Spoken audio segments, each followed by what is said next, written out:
भारत माता की जय जय श्री राम जय जय श्री राम।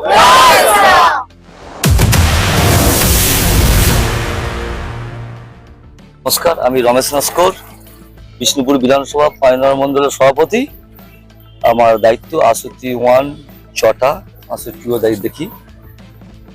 যে বিষয়টা হচ্ছে ২০২১-এ তৃণমূল সরকারের থাকাকালীন টিএম ব্লকের সভাপতি মাননীয় বিপ্লব মণ্ডল মহাশয়, ৬৮-১-এর ১ নম্বর অঞ্চলের প্রধান মাননীয় পার্থ কয়াল মহাশয়, রামদুলাল নস্কর, প্রলয় সর্দার, থেকে শুরু করে আরো তৃণমূলের বহু ক্যাডার বাহিনী, তারা বিজেপির ছেলেদের উপরে অকথ্য অত্যাচার করে। যেমন বাড়িঘরদর ভাঙতে শুরু করে প্রচুর দোকান ভেঙেছে, বাড়িঘরদর ভেঙেছে, লোকের কর্ম খেয়ে নিয়েছে, কাজ চলে গেছে এবং অজস্র কেস, যেটা মাথা উঁচু করে তুলতে দেয়নি এবং মা বোনদের পর্যন্ত ছাড়েনি না। কিন্তু সেই বিষয় নিয়ে কি আপনারা প্রশাসনিকের আমরা দ্বারস্থ হয়েছি, তখন প্রশাসন কিন্তু কোনো হেলদোল নেয়নি, কারণ যেহেতু তারা সরকার ছিল, তারা কিন্তু কোনো আমাদের কোনো অভিযোগ নেয়নি। তারা এখন সরকার বদল হয়েছে, বিজেপি সরকার এসেছে, সে বিষয়ে কি বলবেন?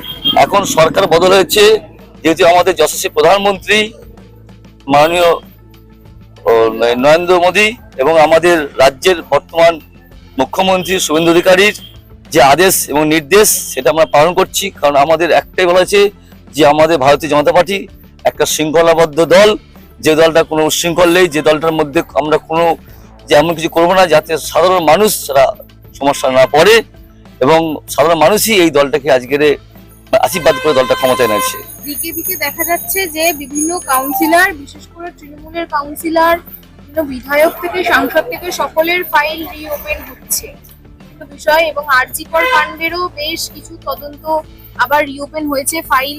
এখানে দেখা যাচ্ছে ৩ জন আইপিএস অফিসারও আপনার সাসপেন্ড হয়েছে, সে বিষয়ে কি বলবেন? দেখুন, এতদিন তৃণমূল সরকারের কোনো ফাইল কিন্তু খোলেনি। সামনে আরজিকরে অভয় কাণ্ডের ফাইলটাও চাপা দিয়েছে, কারণ মা বোনদের উপরে এত অত্যাচার হচ্ছে, সমস্ত ফাইল কিন্তু চাপা পড়ে আছে। এবং শুধু নয়, যত দুর্নীতির, যত গ্রামাঞ্চলের পঞ্চায়েতের ডেভেলপমেন্ট দুর্নীতি, প্রধান থেকে শুরু করে ব্লক থেকে শুরু করে এমএলএ, সব দুর্নীতি কিন্তু চাপা পড়ে আছে। সেটা কিন্তু নতুন সরকার সেই ফাইলগুলো আস্তে আস্তে খোলার চেষ্টা হচ্ছে, কারণ এর তদন্ত হওয়া প্রয়োজন। কারণ মানে সাধারণ মানুষ, নাগরিকদের যে ওই অধিকার, সেই অধিকার কিন্তু নাগরিকরা পায়নি। আর একটা বিষয় হচ্ছে যে সুবিচার কিন্তু হয়নি, সেটা কিন্তু বর্তমানে পশ্চিমে কিন্তু মানে শাসনের আইন চলছে, আইনের শাসন চলছিল না। সেটা আমাদের মাননীয় মুখ্যমন্ত্রী শুভেন্দু নেতৃত্বে যাতে আইন শৃঙ্খলা বদ্ধ হতে পারি, আমরা মানে পশ্চিমবাংলার মানুষ যাতে সুষ্ঠুভাবে জীবন করতে পারি, তার জন্য সুষম ব্যবস্থা করছি।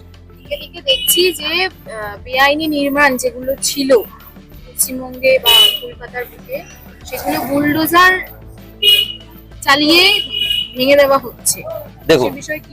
দেখুন, পশ্চিমবঙ্গ এমন একটা দুর্নীতি দল, যে দলটা মানে একদম গোড়া থেকে মাথা পর্যন্ত কিন্তু দুর্নীতি। কারণ এত লোকের জমি জমা নিয়ে নেওয়া হয়েছে, এত লোকের অবৈধ বিল্ডিং করা হয়েছে, যার কোনো কাজ ঠিকঠাক নেই। তার স্বাভাবিক, যেহেতু ভারতীয় সংবিধান অনুযায়ী আমাদের দেশটা চলে, আমরা সংবিধানকে আমাদের আইন আছে, আমাদের আইন হচ্ছে সংবিধান। কারণ এই দুর্নীতিকে প্রশ্রয় দেওয়া যাবে না, অবৈধ সম্পত্তিকে প্রশ্রয় দেওয়া যাবে না, অবৈধ বিল্ডিং কে প্রশ্রয় দেওয়া যাবে না। তার জন্য আইন আছে, আইন প্রশাসন আছে, তার জন্য সরকার আছে, তারা কিন্তু ব্যবস্থা নেবে। আপনাদের যে বিষ্ণুপুর বিধানসভা কেন্দ্রে কিন্তু বিরোধী বিধায়ক, এ বিষয়ে কি বলবেন? আর আপনাদের বিজেপি সরকারের এর থেকে কি আপনাদের কেন্দ্রে বা এই এলাকায় কোনো উন্নয়নমূলক কাজের আস্থা দেওয়া হয়েছে এখনো? দেখুন, মাননীয় দিলীপ মণ্ডল মহাশয় আমার বিষ্ণুপুরের বিধায়ক, তৃণমূলের বিধায়ক, কিন্তু আমার অঞ্চলে বা আমার পার্শ্ব অঞ্চল বা ব্লকের যেভাবে উন্নয়ন হওয়ার কথা, সেটা উন্নয়ন হয়নি। কিন্তু দায়িত্বে তো ছিল পার্থ কয়াল। পার্থ কয়াল তো সবচেয়ে দুর্নীতিগ্রস্ত একজন ব্যক্তি, কারণ সে মানুষের পায়খানাতে শুরু করে, চাল থেকে শুরু করে, রেশন থেকে শুরু করে, রাস্তা শুরু করে, জল থেকে কোনো খেতে বাকি রাখেনি, তার খেতে বাকি রাখেনি, এবং অবৈধ সম্পত্তি লুট করতে বাকি রেখেছে। কিন্তু বিশেষ করে বিপ্লব মণ্ডল আছে, পার্থ কয়াল তো বেশি আসামি করেছে আজকে। কারণ সাধারণ মানুষের মানে বলা যায় যে সম্পত্তি হরণ করে নিয়েছে নিজে আত্মসাৎ করার জন্য। দুদিন আগেই দেখা গেল পার্থ কয়াল সহ বিপ্লব মণ্ডল, স্নিগ্ধা মণ্ডল সকলে অ্যারেস্ট হয়েছিল। এবার দেখুন, যেহেতু আমাদের মাননীয় মুখ্যমন্ত্রী বলেছিল যে 2021-এর কেসগুলো রিওপেন করা হবে, সেই রিওপেন কেস যখন সেই রিওপেন কেসগুলো হলো তখন এই মাননীয় বিপ্লব মন্ডল মহাশয়, পার্থকাল এবং সিংহা মন্ডল এরা কিন্তু থানায় এসেছিল কারা কারা কেস করলো ফাইলগুলো লোপাট করার জন্য। কেন, কি কেস করলো তা জানার জন্য। সেই বিষয় যখন হলো তখন কিন্তু আমাদের জনগণ কিন্তু ক্ষিপ্ত হয়েছিল, পুলিশ কিন্তু বাধ্য হয়েছে অ্যারেস্ট করতে, অ্যারেস্ট হয়েছে তারপর দিন। এবং মানে কি বলবো, প্রায় জনতার সামনেই কিন্তু পুলিশ কিন্তু তাদেরকে কোর্টে নিয়ে গেছে, কারণ জামিনে পেয়ে গেছে। কারণ হচ্ছে এরা দুর্নীতিগ্রস্ত, এরা করাপ্টেড, এরা মানুষের মুখে অন্ন কেড়ে নিয়েছে। এরা এদিকে কোনোভাবে ছাড়া যাবে না, পূর্ণাঙ্গ তদন্ত হবে, উপযুক্ত শাস্তি হবে, আর জনগণের কথাই শেষ কথা হবে। সেটা কঠিন জনগণের কথাই শেষ কথা, কারণ জনগণের উপরে আর কেউ নেই। কারণ সাধারণ মানুষের দেখুন, আমাদের নতুন সরকার, আমাদের প্রধানমন্ত্রী নরেন্দ্র মোদী আশীর্বাদ এবং আমাদের মাননীয় মুখ্যমন্ত্রী শুভেন্দু অধিকারীর যার নির্দেশ, আমরা চাইবো আমার টিএম ব্লকের যাতে মানুষ পূর্ণাঙ্গ পরিষেবা পায়। যে যে প্রকল্পগুলো নিয়েছে গভর্নমেন্ট, যারা সেই প্রকল্পগুলো প্রত্যেকটা মা, বোন, ভাই, দাদা পায় এবং এলাকার মানুষ, অঞ্চলের মানুষ যাতে পূর্ণাঙ্গ পেতে পারে, তার জন্য আমরা সমস্ত দলবদ্ধ হয়ে আমাদের দলীয় সাংগঠনিক হিসাবে উপস্থিত হয়ে আমরা কিন্তু চেষ্টা করবো যাতে তাদের কাছে পৌঁছায়। কারণ আমরা কোনোভাবে ঘাটতি রাখবো না, যে তার কাছে না যেন পৌঁছায়, এটা আমাদের লক্ষ্য। অন্নপূর্ণা ভান্ডারের তো ফর্ম ফিল আপ হয়েছে এবং মুখ্যমন্ত্রী বলেছেন যে আগের যে অ্যাকাউন্ট ছিল যেখানে লক্ষ্মীর ভান্ডার পেত, সেই অ্যাকাউন্টে 3000 টাকা করে অন্নপূর্ণা ভান্ডারের টাকা দেওয়া হবে। আপনাদের এলাকায় কি সেই ফর্ম ফিল আপ বা সেই কাজ আপনারা? দেখুন, লক্ষ্মী ভান্ডার যেটা ছিল, লক্ষ্মী ভান্ডারকে মাননীয় মুখ্যমন্ত্রী বলেছেন যে ওটাই হচ্ছে অন্নপূর্ণা ভান্ডার দেওয়া হবে। তারপরেও যেসব মা বোনেরা লক্ষ্মী ভান্ডার পেতো না, তৃণমূল জামানায় বিজেপি করলি তাদেরকে দেওয়া হবে না। বিজেপি বাড়ি, বিজেপি পরিবারে যদি মা বোন থাকে তাদেরকে লক্ষ্মী ভান্ডারে আবেদন করতে দেওয়া হয়নি।